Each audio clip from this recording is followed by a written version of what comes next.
যারা এখনও আমার কাছ থেকে ভালোবাসা পান নাই তারাই ভিডিওর নিচে কমেন্ট করে যান, আমি আপনাদের ভালোবাসা দিয়ে আসবো। তোমার ওই ফোগলা দাঁতটো দেখে কে তোমার কাছে ভালোবাসা চেয়েছে গো? বাবা গো, আগে নিজের ওই দাঁতটা ঠিক করো, তারপরে যেই পারে ভালোবাসা দিয়ে আসবে। তা নয়তো ছাড়ো। বলছিলাম, ঘরে বউ নাই, তা বউকে ভালোবাসা দাও কেনি? যারা পায় নাই, আর কে তোমার পেজে যেয়ে কমেন্ট করে ভালোবাসা খুঁজবে? কারোর তো শখ নাই তোমার কাছ থেকে ভালোবাসা পাবার। তোমার বউ যে তোমাকে ভালোবাসা দিচ্ছে ওইটাই যথেষ্ট।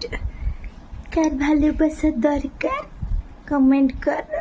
আর যারা কমেন্ট করে তাদেরকে বলি হার যে তোমার ওই সুন্দর মতন দাঁত ফোকলা মুখের বদনটা নিয়ে কে তোমাকে ভালোবাসা প্রদান করতে চায় আর তুমি দাও না? আর কতজনকে ভালোবাসা দিবে কমেন্ট করে যান। যারা পান নাই আমি তাদেরকে যে ভালোবাসা দিয়ে আসবো। দরকার নাই তোমার ওই দাঁত ফোকলার ভালোবাসা।